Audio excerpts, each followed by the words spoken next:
Even in the safety of our own homes, life goes on. All the usual ups, downs and little mishaps happen, and it's inevitable that the typical household will see its fair share of cuts, grazes and scrapes.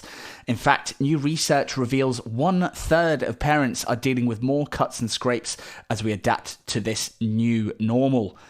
So it seems that treating kids' war wounds continues to be part of the everyday parenting life, with those 1 in 3 unsure when it's necessary to see a healthcare professional. It's more important than ever to know how to treat wounds safely at home to prevent infection and ensure nothing gets in the way of playtime. So joining me on the line now for a little bit more is NHS GP and media medic, Dr. Zoe Williams. Dr. Zoe, thank you for joining me. Thanks for having me, Stuart. Firstly, Dr. Zoe, what did this research we're going to be talking about tell us about parents and the way that they're handling children's war wounds throughout the lockdown period? Well, I think the first thing to mention is we think about our homes as safe havens, places of safety.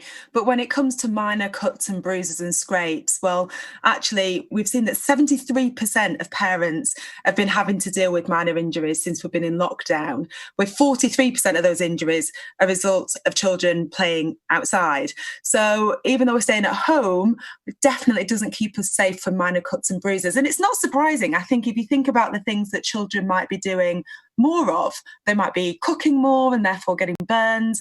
They might be doing arts and crafts and things, which of course it can put you at risk of minor cuts and scrapes. And, so nothing to be alarmed about, but I think being at home means that we're not necessarily safe from cuts and bruises. It's really helpful if parents feel confident in how to treat minor injuries, and also very importantly, they know when they need to seek urgent medical attention. Well, exactly. And for those things that you might say parents can deal with at home, obviously there's a lot on parents' plates at the minute with everything that's going on. For the little things that people can deal with at home, what would your main tips and advice be for cuts, scrapes, grazes, things like that? I think the first and most important thing to say is don't panic. It's almost inevitable that at some point your child is going to get a minor cut, a scrape or a graze. And if you panic, that can make it really alarming for the child. So stay calm. If there's bleeding, that's the first thing you need to manage. So get something that's clean nearby and put pressure on the wound. And I think we often have this temptation that when we stop bleeding, we'll put pressure on for a few seconds, and then we want to have a look to see if it stopped bleeding. But doing that allows it to start bleeding again. So do put pressure on, at least for a few minutes.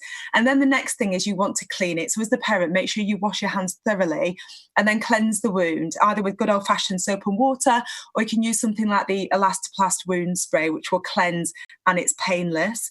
And then you want to use some form of a dressing, so either a sterile plaster or a sterile dressing, and then just keep a close eye on it, and that should be fine.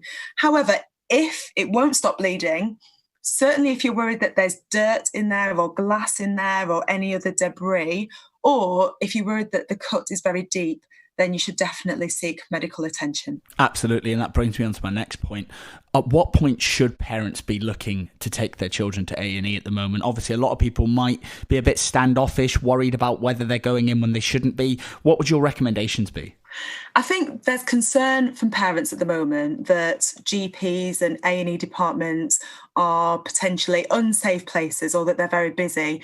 And actually the opposite is true. So A&E quiet at the moment compared to normal.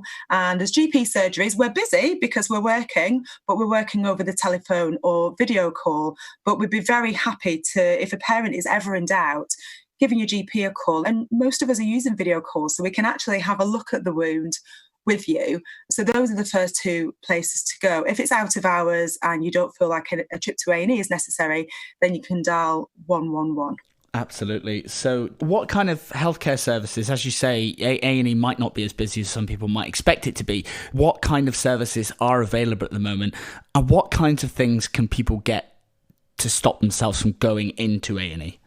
Well, I think when it comes to basic first aid, my advice is every family home should have a basic first aid kit, because most minor cuts, minor scrapes, bruises, and very minor burns don't need the care and attention of a healthcare professional. Having said that, if as a parent you're worried and you're not sure, it's always better to be on the safe side. So most minor things can be managed in the home. But as I mentioned before, heavy bleeding, deep cuts, especially if it's on the hands that you think may have gone deep enough to affect tendons, or if there's dirt, debris or glass or something like that in a wound, then it really does need to be checked. So you can dial 111, you can contact your GP, or, if you think it is actually going to need a procedure, if you think this is going to need stitches or it's going to need an x-ray, then it is worth popping along to A&E. And just finally, Dr. Zoe, if people want to find out a bit more about this research that Elastoplast have created and find out a bit more about the tips and advice we've been talking about, where would you recommend they go to? Yeah, so for more information on how to manage minor cuts, scrapes, and to check out a handy checklist and go-to products, they can go to the Elastoplast website. Fantastic. Dr. Zoe Williams, thank you so much for your time. That was media medic and NHS GP Dr. Zoe Williams discussing what parents should do to take care of their children's bumps, scrapes and bruises throughout the lockdown period.